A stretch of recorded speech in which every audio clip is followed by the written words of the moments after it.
Hello नमस्कार, मैं हूं आशीष और मैं आपका वेलकम करता हूं इंडिया फर्स्ट में। भारत में बड़े सारे लोग एक क्वेश्चन पूछना चाहते हैं कि भाई आसिम मुनीर ये नंबर 1 आर्मी का जो चीफ है, ये भाई इतने सारे मेडल्स लगा के क्या कर रहा है अमेरिका में। और भाई ये डोनाल्ड ट्रंप को अचानक से ये नोबेल प्राइज का क्या शौक पड़ रखा है कि भाई आसिम मुनीर है ना, फील्ड मार्शल आसिम मुनीर ये कहता है कि भाई हम नॉमिनेट करते हैं। कौन?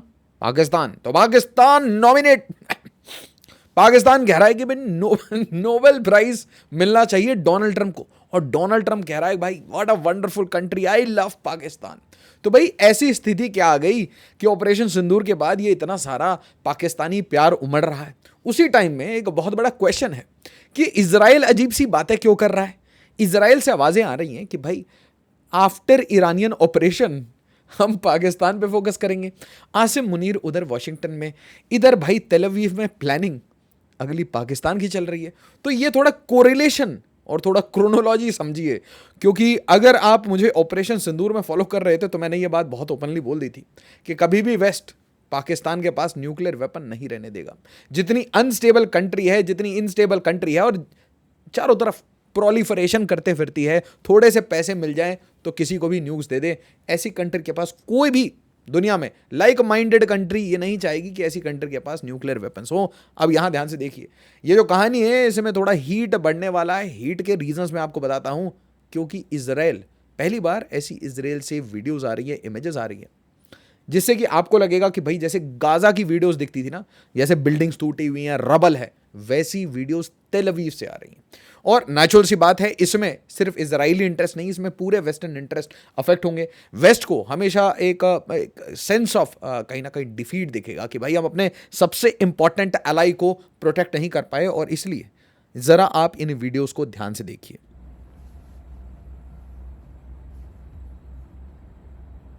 एसेंशियली ये आईडीएफ ने रिलीज़ किया। आईडीएफ एसेंशियली ये बता रही है कि कैसे इन लोगों ने टारगेट किया जो इनके न्यूक्लियर साइट्स हैं, जहां पे ये न्यूक्लियर वेपन्स बनाना चाह रहे थे।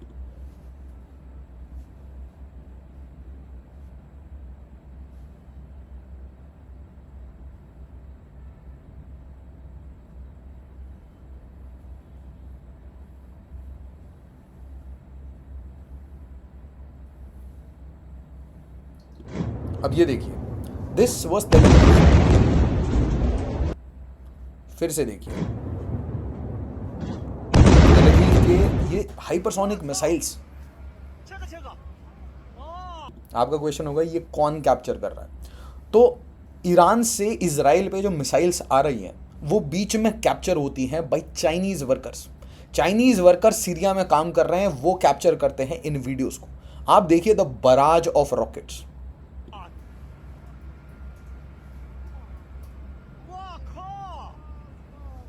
माय गुडनेस,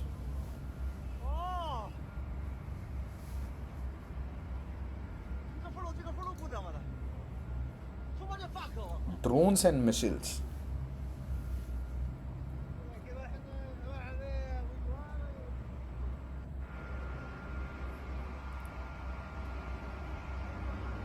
इसे देखिए जरा, लुक एट दिस गाय।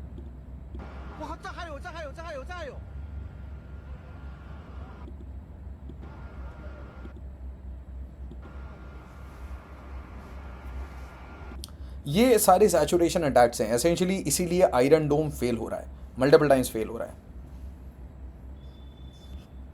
तेल अवीव टायर रीजन कि भाई देखिए इजराइल अकेला नहीं है, बिल्कुल हम उसके साथ हैं। बट यहां पे ध्यान से देखिए, आप कुछ लोगों की आज आपको हिपोक्रेसी समझ आनी चाहिए। मैंने बहुत बार देखा है कि भाई पूरी दुनिया में जितनी गरीब मिडिल ईस्ट के मुल्क हैं और कुछ ऐसे कंट्रीज हैं, वो आप जानते हैं कुछ ऐसी कंट्रीज हैं जो अपने आप को साउथ एशिया में रख के भी मिडिल ईस्ट का समझते हैं, इनफैक्ट मिडिल ईस्ट से ऊपर ले जाते हैं, जैसे बांग्लादेश, पाकिस्तान। बट आपको इनकी हेकड़ी तब दिखेगी जब यहां पे बीच में अमेरिका हो। जैसे ही अमेरिका होता है तो वो उसी डायरेक्शन में रहते हैं जिस डायरेक्शन में अमेरिका हो। और उसी तरीके से आप एक चीज देखेंगे कि जिस तरीके से सऊदी अरेबिया आराम से इन चीजों को इग्नोर करता है, यूएई बिल्कुल इग्नोर करता है। रीजन? क्योंकि उसने पैसे कमा लिए। बट इनके साथ तो स्थिति अलग है। स्टेटमेंट देने पूछो कि भाई आपको ज्ञान देना है, आपको एक ट्वीट करना है, तो ट्वीट देखिए लंबा चौड़ा एकदम खींच के लेटर लिख देंगे। I condemn in the strongest possible terms today's unprovoked attack on Iran by Israel. देखिए पैसे है नहीं, ठीक है, ईरान की भी बात कर ली, इजराइल की भी बात कर ली। I convey my deepest sympathies to the Iranian people on the loss of life, and this is not a joke. Loss of life कहीं पे भी हो, इट्स बैड, ठीक है, sympathies from all sides. But यहां ध्यान से देखिए बोल कौन रहा है, शहबाज शरीफ। शहबाज शरीफ जो अगर पहला मौका मिले तो ईरान से भी पैसे मांग ले, इजराइल से भी पैसे मांग ले। बट आसिम मुनीर कहां है, अमेरिका। कुछ दिन पहले कहां हो, चाइना। उससे पहले कहां होगा, ईरान। उससे पहले कहां होगा, थोड़ा बैकएंड में इजराइल से भी बात करता होगा। तो आपको यह चीज समझ आएगा कि सबसे इंपॉर्टेंट आपकी इकोनॉमी है भैया। बहुत लोग बोलते हैं ना आइडियोलॉजिकल बेंट, कुछ लोगों की आइडियोलॉजिकल बेंट होती है कि हम सोशलिस्ट हैं, कम्युनिस्ट हैं। कुछ लोग बोल रहे हैं हम धर्म के कारण एक साथ हैं। Nothing matters. शहबाज शरीफ को ट्वीट करने के लिए रखा गया है और आसिम मुनीर काम करने वॉशिंगटन गया है। तो यहां पे आपको क्लैरिटी से समझ आ जाना चाहिए कि कोई यूनिटी नहीं है। ये जो यूनिटी बनाई थी, अब आप तुर्की का ले लीजिए एग्जांपल, नाटो मुल्क, नाटो हमास को सपोर्ट करने के लिए खड़ा हो जाता था, इस्माइल हानिया एटसेट्रा सबको सपोर्ट करने के लिए खड़ा होता था। ईरान को सपोर्ट कर रहा है, कर सकता है? Not possible. NATO member America है ना सामने। और इसलिए दोस्तों वीडियो को ज्यादा से ज्यादा लाइक और शेयर करिए ताकि इसकी रीच बढ़े। साथ ही साथ ट्विटर पे जरूर जुड़ जाइए मेरे साथ। बड़ी सारी ऐसी चीजें होती हैं जो हर जगह शेयर नहीं की जाती, वो मैं यहां शेयर करता हूं ना। ध्यान से देखिए, सुशांत सरीन साहब लिखते हैं, what price is Pakistan field marshal Munir paying for free lunch with Trump. तो exactly what are you selling, क्या क्या गिरवी रख के आए हो, घर का कौन सा सोना उठाया है, क्या बेच के आ रहे हो कि भाई आपको लंच करने का मौका मिला? क्योंकि इकोनॉमी तो है नहीं, और अगर इकोनॉमी नहीं है तो आपको बुलाया क्यों गया है? और आप इंडिया के अगेंस्ट क्या गेम खेलने गए हो? इंडिया के कौन से इंटरेस्ट इसमें हर्ट होंगे? इंडिया का क्या रिटेलिएशन रिएक्शन होगा? हम इसे कैसे मैनेज करेंगे? बट आपको समझ आएगा कि इसमें आसिम मुनीर के लिए इंडिया एक प्रायोरिटी है, बट आसिम मुनीर की मल्टीपल प्रायोरिटीज है। और मोस्ट इंपॉर्टेंटली अमेरिका की भी, भारत के अलावा बहुत सारी प्रायोरिटीज हैं जो कि उसको एक्सट्रैक्ट करनी है पाकिस्तान से। ध्यान से देखिए, two big nuclear powers avoided war. अब डोनाल्ड ट्रंप इससे दो काम कर रहे हैं। एक तो भाई वो आसिम मुनीर को खुश कर रहे हैं कि ये लो लड्डू, बी हैप्पी। साथ ही साथ ही वांट्स अ बिग चेक कि पाकिस्तान जिस भी स्थिति में है एक बड़ा सा चेक लिख दे, गिरवी रख दे अपनी पूरी कंट्री को कि भाई ये लो वेपन्स वेपन्स वेपन्स, ठीक है। साथ ही साथ ही wants absolute support from Pakistan during the Iran Israel conflict, या वॉर कह लें, कॉन्फ्लिक्ट कह लें, जैसा भी आप कह लें।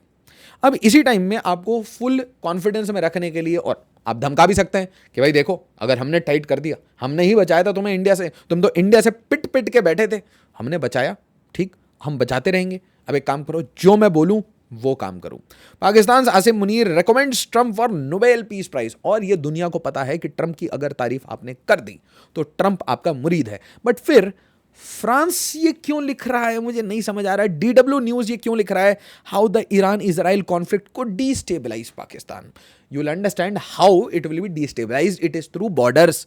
अब भैया कहानी ये है कि आप कुछ दिन पहले देखेंगे कि बलूचिस्तान के बारे में कुछ ज़्यादा आर्टिकल लिखे थे, और मैंने आपको हमेशा बताया है how to read between the lines. अगर आपको कुछ पर्टिकुलर अखबारों से ह्यूमन राइट की बात बलूचिस्तान से आने लगे, मतलब समझ लो पीछे से कहीं से बैकिंग आ रही है, कहीं ना कहीं थोड़ा सा चाबी लगाई जा रही है। तो बलूचिस्तान की ह्यूमन राइट की बातें रीसेंट टाइम्स में बड़ी उठने लगी थी। जैसे ही वो बातें उठने लगी तो भाई चाहिए कि आसिम मुनीर जाए वहाँ पे, सॉरी बोले, और फिर एक नेगोशिएट कर ले डील। और वो डील नेगोशिएशन क्या है कि भाई देखो, हमें जहाँ जहाँ एयर बेसेस, जहाँ जहाँ मिलिट्री बेसेस, जहाँ जहाँ ऑपरेशंस के लिए ज़रूरत होगी, तुम्हारी पूरी कंट्री गिरवी है हमारे सामने। साथ ही साथ याद रखना कि हमें कभी भी एंटर करना पड़ सकता है ईरान में। अब सोचिए जरा, न्यूयॉर्क टाइम्स 2 घंटे पहले क्यों लिखता है, quietly Pakistan wages a deadly drone campaign inside it's borders. तो पाकिस्तान को यह बहुत गर्म मौका भी मिल गया है इस कॉन्फ्लिक्ट के बीच में अपने निहत्थे सिविलियंस को मारने का, ठीक है। अब ध्यान से समझिए कि Balochistan why it is important. तो 3-4 इसमें लेयर्स है। बलूचिस्तान में रेयर अर्थ मिनरल्स और जितने भी आप मिनरल्स माइंस कह लीजिए, उसके ऊपर इंटरेस्ट चाइना का भी है, और नेचुरल सी बात है अगर चाइना का है तो अमेरिका का भी। अब आसिम मुनीर कह रहे हैं कि जो काम हम चाइना के लिए कर रहे थे वो आपके लिए करेंगे, बस हमारे को सिर्फ एक ही चीज़ चाहिए, आपका पूरा पैसा, सपोर्ट, टेक्नोलॉजी, ये जितनी भी मिलिट्री इक्विपमेंट्स आप दे सके EMI पे, वो सब दे दीजिए, है ना। जीरो कॉस्ट EMI पे चाहिए, पैसे नहीं है। और उसके बाद मोस्ट इंपॉर्टेंटली भारत पाकिस्तान के बीच में आप बिल्कुल भारत का साइड नहीं लेंगे, क्योंकि देखिए भारत भी रशिया के साथ बात करता है, तो आप भी हमारे साथ बात करिए, हमें सपोर्ट करिए, है ना। तो इसका मतलब भारत के लिए कुछ नुकसान है। क्या नुकसान है? पहला नुकसान तो ये समझ लीजिए कि पहलगाम जैसी जो अटैक्स है, ऐसे अटैक्स को कहीं ना कहीं थोड़ा अंडर द कारपेट दबाने की कोशिश होगी, इसको शांत कर दिया जाएगा कि भाई इसके ऊपर ज़्यादा बात ना हो, इसके ऊपर ज़्यादा चर्चा ना हो। दूसरी बात, पाकिस्तान की गलतियों को छुपाने की कोशिश करेंगे, जैसे कि पाकिस्तान एक डेमोक्रेसी है, ऐसी ऐसी कहानियां चलती रहेंगी। Traffic suspended after blast damage, और बलूचिस्तान को इग्नोर किया जाएगा ह्यूमन राइट के लिए। और ये जो ड्रोन हिट्स ये खुद के लोगों पे करेंगे, लोगों को मारेंगे, इसको इग्नोर किया जाएगा दुनिया के न्यूज में। और व्हाट एल्स, इसके बदले क्या मिलेगा? सिर्फ ये ईरान कैंपेन के लिए तो है नहीं, तो इसके बदले एक और मैं आपको हमेशा रिकमेंड करूंगा, द संडे गार्डियन पढ़ा करिए, दिमाग बहुत तेज होगा। The Sunday guardian, I love this newspaper भाई, मज़ा आता है जब भी इसके आर्टिकल मैंने देखे हैं। First post is a very good source, the Sunday guardian is a very, Goa chronicles very good source. ऐसे मेरे को तो ऐसे पसंद आते हैं, दीज आर वेरी स्ट्रैटेजिक। फिर एक इड्सा करके आती है, इड्सा, ठीक है, जो मनोहर पारेकर इंस्टीट्यूट अभी बन गई है। उसके अलावा आप ORF, ऑब्जर्वर रिसर्च फाउंडेशन, ये सारी चीज़ें थोड़ा आप सोर्स जो है ना अपना इन्फॉर्मेशन का सोर्स, वो थोड़ा इंडिक सोर्सेज बनाइए, तो देखिए आपकी जो नॉलेज है वो एक अलग लेवल पे जाएगी। बड़े सारे आप में से मेरे व्यूअर्स ये पूछते रहते हैं कि क्या क्या पढ़ें, what to read. Now the Sunday Guardian, repeated economic missteps, कहाँ की बात हो रही है? कहाँ की बात हो रही है? ये चाइना पाकिस्तान इकोनॉमिक कॉरिडोर। और ये चाइना पाकिस्तान इकोनॉमिक कॉरिडोर है, क्या ये अमेरिका पाकिस्तान इकोनॉमिक कॉरिडोर बन सकता है? द आंसर इज यस, कभी भी बन सकता है। Caught on flight radar, did China secretly send weapons to Iran? Now think about it. Iran में अगर हल्का सा भी लेफ्ट राइट चेंज आया, ईरान में मान लीजिए तख्ता पलट हो जाता है बेंजामिन नेतन्याहू के प्लान के हिसाब से, तो इसका मतलब चाइना का जो एक्सटेंशन है, चाइना का जो आर्म है, वो कट गया। बट पाकिस्तान के साथ क्या होगा? पाकिस्तान के साथ तो समंदर ही एंड हो जाएगा। तो जो चाइना इतने दिन से एक्सपेंशन कर रहा है टुवर्ड्स द सी, इसे भी तो रोकना है अमेरिका को। अमेरिका को सिर्फ ये ईरान इजराइल की कहानी थोड़ी ना देखनी है, अपनी भी तो ग्लोबल पावर है भाई, तो ग्लोबल पावर को मेंटेन करना पड़ता है। इसके बीच में आता है झटका, सेंटर शॉक। अब मैं आपको एक बात बताता हूं, आपने वो देखा, एक बहुत बड़ी सी मशीन होती है, बड़ी सी मशीन, वो है अमेरिका, और उस मशीन के सामने एक लगा रहता है गन, वो है इजराइल। तो जब इजराइल स्टेटमेंट्स देने लगता है, इजराइल से ऐसे स्टेटमेंट्स, आइडियोलॉग्स, थ्योरीज आने लगती हैं, तो आपको समझ आ जाना चाहिए कि बिल्कुल पॉइंट ब्लैंक पे आप लगे हुए हैं। भारत ने कुछ नहीं किया यार, वेरी ऑनेस्टली, इसमें भारत का कोई रोल नहीं है।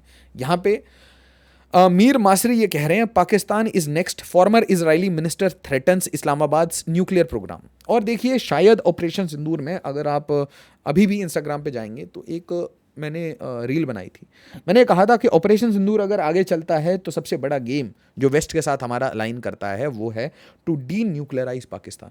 और इसमें इंडिया काम करेगा विद वेस्ट, क्योंकि वेस्ट का भी ये इंटरेस्ट।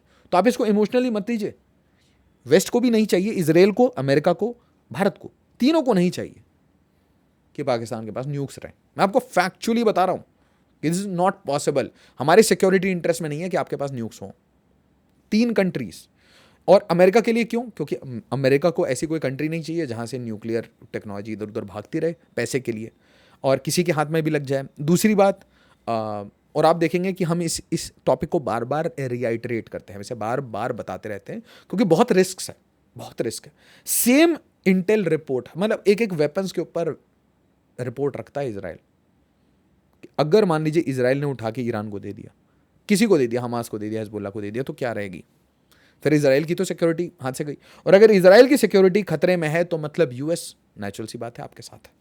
तो मीर मासरी, और भाई चैट जीपीटी मैंने किया, मैंने कहा कौन है भाई, तो मिनिस्टर ही निकले, और ऊपर से जियो पॉलिटिकल है ना, जियो पॉलिटिकल कॉमेंटेटर हैं, इजरायली नेशनल हैं, लेबर पार्टी से आते हैं, PhD in Jio politics from university of Paris, और ये Jerusalem, Hebrew university of Jerusalem, यहाँ पे जियो पॉलिटिक्स एक्सपर्ट है। मोस्ट इंपॉर्टेंटली इनका जो पर्टिकुलर डोमेन है, जिस एरिया में सबसे ज़्यादा ये रीडिंग करते हैं वो है, और कॉमेंट्री करते हैं, वो है सीरिया, ईरान, इजराइल, मतलब मिडिल ईस्ट। और मिडिल ईस्ट में अगर आप इंटरफेरेंस करते हो तो आपको भी, और इसलिए मैं I really love the way India behaves in middle east. भाई थोड़ा दूर रहो, वन आर्म डिस्टेंस। अब ध्यान से देखिए, operation Sindoor after PM Modi sets record straight on ceasefire deal, Donald Trump takes U turn, says India Pakistan decided to stop conflict. अब ये to and fro Donald Trump का क्यों चल रहा है, अब आपको समझ आएगा। सिर्फ इसलिए कि भाई मुझे पाकिस्तान की अभी मदद चाहिए, बट इजराइल के इंटरेस्ट में क्या है भाई? इजराइल के इंटरेस्ट में यह है कि उसके आसपास ऐसी कोई कंट्री ना रहे जो कि आइडियोलॉजिकली, धर्म के कारण, आइडियोलॉजी के कारण, या फॉर एनी अदर मैटर, जो इजराइल के डिस्ट्रक्शन के बारे में सोचती भी है।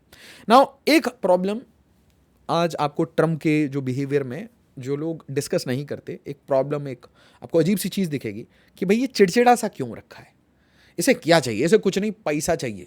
जैसे बिटकॉइन में पाकिस्तान से मिला है, वो एक रूमर्ड डील है, वैसे ही F-35 की डील चाहिए, एक बड़ी सी डील चाहिए, एक जाइगेंटिक डील चाहिए इंडिया से। वो चिढ़ता है कि भाई S-400 आपने रशिया से ले रखे हैं। अब देखिए मैं क्यों बोल रहा हूँ कि कहानी थोड़ी सी अजीब हो रही है। ये इराक वॉर में 5 एयरक्राफ्ट कैरियर्स आए थे। अब यूएस ने 3 एयरक्राफ्ट कैरियर ऑलरेडी डिप्लॉय कर दिए हैं, और एक ब्रिटिश कैरियर वो भी पहुंच गया है इस रीजन में। मतलब पर्शियन गल्फ, ईरान के आसपास आपको 4 एयरक्राफ्ट कैरियर्स फुल्ली लोडेड, और मैं सिर्फ कैरियर्स नहीं कह रहा, इनकी पूरी मतलब बैटल ग्रुप ये वहां पहुंची हुई है। तो मैंने आपको कहा था कि यूएस यूके वो तो तैयार है, क्या करने के लिए वो आपको समझ आता है। जर्मनी अभी शांति से वार्निंग्स दे रहा है, फ्रांस कह रहा है अभी हम पार्टिसिपेट नहीं करेंगे, बट नहीं करते करते भी ये लोग फाइनली एंड में रफाल लेके, यूरोफाइटर, टाइफून लेके आ जाते हैं बॉम्बिंग करने। मैं आपको ये बता रहा हूं, हमेशा से ही ऐसे ही हम डेमोक्रेसी डेमोक्रेसी, फिर आ जाते हैं yes sir we are here, आपने बुलाया हम चले आए। US moves 30 jets as Iran attack, speculation grows. अब मुझे ऐसा लगता है, it is my particular now speculation कह लो, प्रिडिक्शन कह लो, either Iran Israel they will have some sense, some semblance, और आपस में ही शांति से बैठ जाएंगे कि भाई ट्रंप ने इतना ही ऑथराइज किया था, इसके ऊपर न ट्रंप पार्टिसिपेट करेगा न वॉर आगे खींचने देगा। तो इसी इंटेंसिटी पे अगर लड़ना है तो हम डेली लड़ सकते हैं, या फिर हम शांत होकर बैठते हैं, फिर से रीग्रुप करते हैं, फिर से एक दूसरे को मारेंगे, ठीक है, नेक्स्ट फेज में एक दूसरे के साथ लड़ेंगे। ऑन दी ऑल्टरनेट, इस बार ये बिल्कुल प्लानिंग के साथ आए हैं, वेस्ट बिल्कुल प्लानिंग के साथ आया है कि भाई तुम संघर्ष करो, हम तुम्हारे साथ हैं, तुमने स्टार्ट किया है, हम सब आएंगे एक साथ, इनकी कारपेट करेंगे, एयर रीडिंग करेंगे, सिर्फ air reading, no boots on the ground, no long campaigns, क्योंकि ट्रंप को लॉन्ग कैंपेन्स नहीं पसंद, they wants a quick campaign like Yemen. और पर्टिकुलरली अगर आप जो खमेनी को टारगेट करने की बात बार बार बेंजामिन नेतन्याहू कहते हैं, या रेजीम को टारगेट करने की जो बात बार बार नेतन्याहू करते हैं, मोस्टली मुझे ऐसा लगता है कि if it goes to that extent, तो इनकी सिर्फ ये कोशिश होगी कि आज की जो ईरानियन रेजीम है इनको किसी भी तरीके से हिट कर दिया जाए, और हिट करने का मतलब आप बिल्कुल क्लियरली समझते हैं। Iran navy intercepts British destroyer in Indian Ocean as Trump moves military assets to West Asia. तो जितने वेस्ट की अलायंस है, आप समझ लीजिए नाटो पार्टनर्स हैं, गोरों की पार्टनरशिप्स हैं, वो सारे धीरे धीरे अब ईरान के अगेंस्ट आते जाएंगे, और सिस्टमैटिकली इनको एंटी ईरान भी बनाया गया है। Extremely dangerous, Russia wants US against military intervention. But आप ध्यान से देखिए, इंटरेस्ट, धर्म के नाम पे ईरान पाकिस्तान दोस्त थे, अपने पैसे के कारण, अपने इंटरेस्ट के कारण, अपनी सर्वाइवल के कारण वो इजराइल के साथ है। आज पाकिस्तान इजराइल के साथ है, और इजराइल के जियोपॉलिटिकल एनालिस्ट कह रहे हैं कि बेटा अगला नंबर तुम्हारा है। समझिए, माइट इज राइट। अगला देखिए, व्लादिमीर पुतिन, रशिया, अपने इंटरेस्ट के लिए आज ईरान को बोल रहा है मैं कराता हूं, मैं कुछ कराता हूं, मैं लगा रहा हूं कॉल, मैं लगा रहा हूं, मैं रुकवाता हूं ट्रंप से, मैं सब रुकवा रहा हूं, I will stop it diplomacy से, नो इंटरवेंशन। सेम काम सीरिया में किया था, बशर अल असद गिर रहा था, गिरने दिया, ताकि ट्रंप से वो जो दोस्ती शुरू हुई है, रशिया की जो इंटरेस्ट है वो सबसे इंपॉर्टेंट है। व्लादिमीर पुतिन के जो इंटरेस्ट है कि सैंक्शन हटवाना है, ट्रेड करना है, पैसे कमाने हैं, that is most important. What about China? China क्या कर रहा है? China nothing. उसे पता है सबसे बड़ी प्रॉब्लम क्या है उसकी, supplies of oil, supplies of oil. और जैसे ही कुछ क्राइसिस हुई, इसलिए शांति से, we don't want any crisis, अगर हम घुसेंगे तो वॉर खिंचेगी।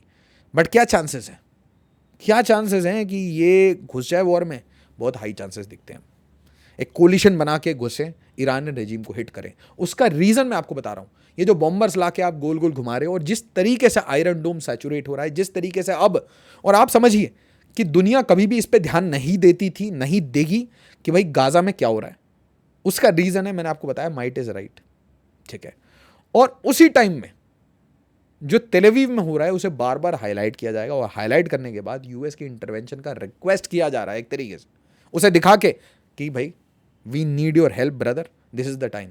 और यहाँ पे ये एक इमेज आपको बहुत क्लैरिटी से बता देगी कि एग्जैक्टली आज पाकिस्तान का रोल क्या है। वीडियो को ज़्यादा से ज़्यादा लाइक और शेयर करिएगा, और याद रखिएगा कि भारत के इंटरेस्ट इतने सस्ते में नहीं बिकते। यहाँ पे जो बेचने के लिए गए हैं वो ईरान को बेचने गए हैं, और कोशिश ये होगी कि इसके कारण भारत के ऊपर प्रेशर वगैरह बन जाए, बट वही है, साइज़ देख के बात करूँ, 4 ट्रिलियन, जब तक अगली कॉन्फ्लिक्ट होगी तब तक 5 ट्रिलियन। स्थिति में नहीं है ये कुछ कहने के, कुछ करने के, और इसीलिए वो बोलते हैं ना, beggars are not choosers. So be confident, please understand कि we are of no capacity, है ना, हमारी ऐसी कोई लेवल्स ही नहीं है कि हमें इस बंदे से अपने आप को कंपेयर करना पड़े। वीडियो को लाइक शेयर और सब्सक्राइब जरूर करिएगा। एज ऑलवेज, जय हिंद, जय भारत।